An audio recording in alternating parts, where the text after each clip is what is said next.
So yo, what's up mga bagang? So another reaction video tangan guys.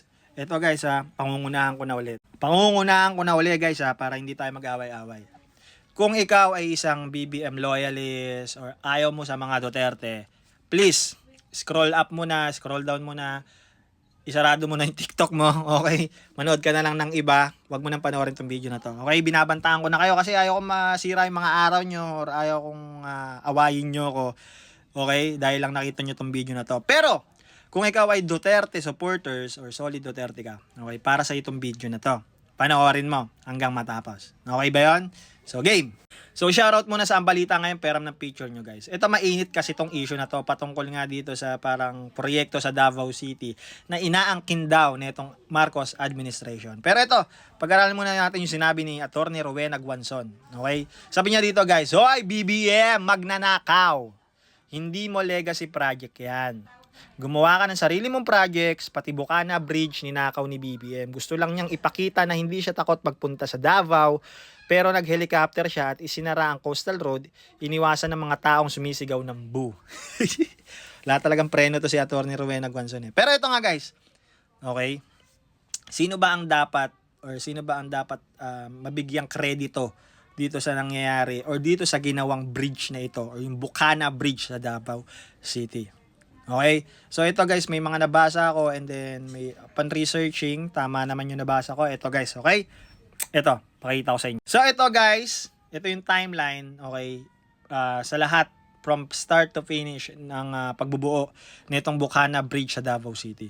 So 2018 pa lang pala guys, yung plano is kinakasa na. Okay?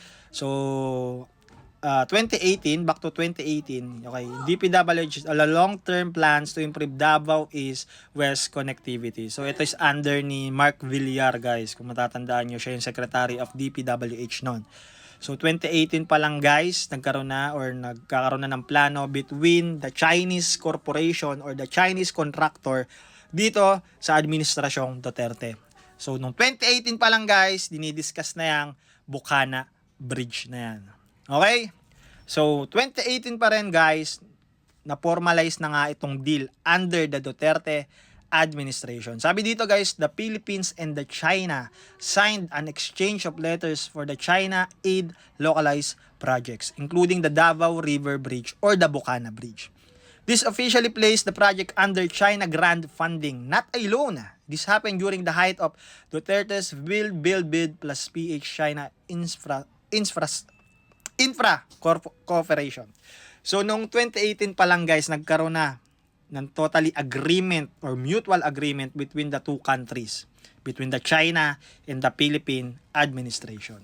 So, technically, doon pa lang pala, nag-umpisa na itong para mabuo ito. Sabi dito, hindi utang guys. So, China was the one who funded this project. So, wala tayong ginagastos dito or wala tayong ginastos dito guys, China to.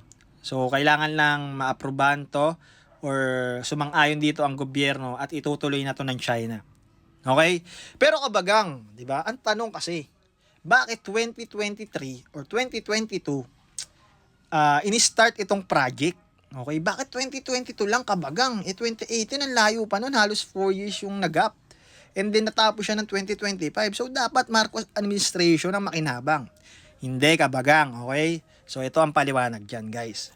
Noong 2019 and then 2022, nagkaroon na ng design, review, and delays. Okay? Detailed engineering design underwent revisions, right of way, and coastal alignment needed adjustment.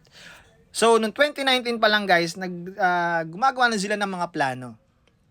Okay, nagagawa na rin sila ng mga review and detailed engineering kasi nga tulay yan guys. So technically, dapat hindi yan bara-bara. Okay? Kasi magdudugtong yan from east-west nung Davao. So technically, kapag hindi matibay yan, matutulad yan sa isang tulay na nangyari before na dumaan lang yung 10-wheeler, gumiba. Okay, sayang pera guys. Kung maitatanong nyo guys, magkano yung pondo rito? 3 billion pesos. Yung tulay lang na yan, guys. 3 billion. So, kung matitibag yan, out of nowhere, sayang yung 3 billion, guys. Alright? So, and also, guys, bakit na-delay ka bagang? Okay? Kung mga plano-plano, ba't umabot ng 2022 pa bago gawa yan? Pandemic kasi guys. Okay? Kung matatandaan nyo, yung peak ng pandemic during administrasyon ng Duterte is nag-umpisa ng March 2020. Okay? So, nung plano pa lang ng 2019, medyo syempre, umuusad na yan. Pero etong pandemic, yung COVID na to, is naging hadlang para matuloy nga itong mga infrastructure na project ng gobyerno. Especially itong mga China-funded nga. Okay? Natuloy yung mga siguro, mga daan-daan lang, yung maliliit lang. Kasi nga, alam naman natin, nung panahon ng pandemic, nung height ng pandemic, is bawal lumabas. At bilang na bilang lang yung mga pinapayagang lumabas. Okay? So, kung construction worker ka, marami pang requirements bago ka makalabas. Yung swab, kailangan may bakuna, etc. etc. So, technically, inuna muna ng gobyerno Duterte na makasurvive tayo sa pandemic bago unahin, okay, ng fully, okay, yung mga infrastructure natin. Gumagalaw naman yung mga infra natin, guys. Gumagalaw naman yung mga infra. Pero hindi lang talaga natin mapabilis. Gawa nga ng kakulangan nga sa mga trabador na din. Kasi nga hindi tayo makalabas pare-parehas. Okay? Kasi kung kunyari, yung tulay na yan, kailangan ng 500 katao magtulong-tulong araw-araw para matapos yan. Eh nung COVID, baka 100 lang ang pinapalabas. Okay, so imagine that guys, kung ganun lang kaunti yung tao para gawin yung isang tulay, so talagang madidelay yan, technically. And also, syempre, hindi nga siya mapush ng mapush, gawa nga ng mas pinagtutuunan ng Duterte na bumili ng pang-swab, bumili ng bakuna, bayaran yung mga ospital na nagkakandak nga ng mga or mga kumukupkop sa mga COVID patients natin. So technically, talagang sinira tayo ng pandemic. Okay? So kung sinasabi nyo na bakit 2023 or 2022 or 2023 siya na umpisahan, gawa nga ng pandemic. Okay? Nagkaroon ng delay. Pero lahat ng plano guys, okay na. Okay? Aaprubahan na lang talaga ng Marcos administration. At ang isa pang bagay guys, kasi sabi dito, right of way and coastal alignment. So, kasi kapag gumagawa ka ng isang infrastructure guys, i-consider mo yung mga madadaanan. Especially kung tulay yan guys, eh malay mo may mga private establishment yan guys. Magrereklamo yon. Hindi naman pwedeng, dahil trip lang ng gobyerno, salpak lang sila ng salpak. Hindi. Okay, may mga pribadong mamamayan ang maapektuhan once na sinabi nila na ito, dadaanan to ng proyekto ng gobyerno, maaari ba naming bilhin itong lupa nyo? Or pwede ba naming tibagin to? Okay? At lumipat kayo sa iba. So, mga ganong agreement. Okay? So, kung susumahin natin, lahat ng ito guys is, alright, is kailangan pasalamatan din natin ang gobyernong Duterte. Oo, sabihin natin, salamat din sa administrasyon. Pero kasi, para sabihin mo na legacy project, okay? Ayun kasi yung big word doon guys. Sabihin mo na legacy project mo itong Bukana Bridge guys. Sampal naman yun para dun sa nag-umpisa. Alright?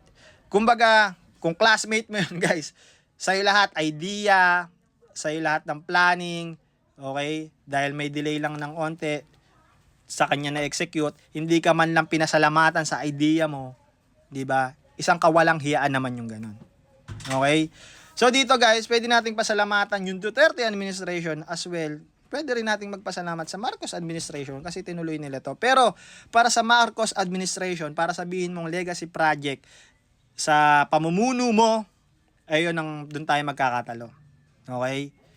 Collaboration yan ng dalawang administrasyon guys. Okay? At sana pinasalamatan din, okay, ni BBM itong China kasi China ang nagpondo rito guys. Okay? Pasalamat tayo sa China. Okay? Kasi ngayon guys, yung Marcos administration, 'di ba? Alam naman natin lalo na yung AFP, medyo mainit sila pagdating sa usaping China kasi nga 'di ba? Talagang sinusupil tayo doon sa South China Sea or doon sa West Philippine Sea.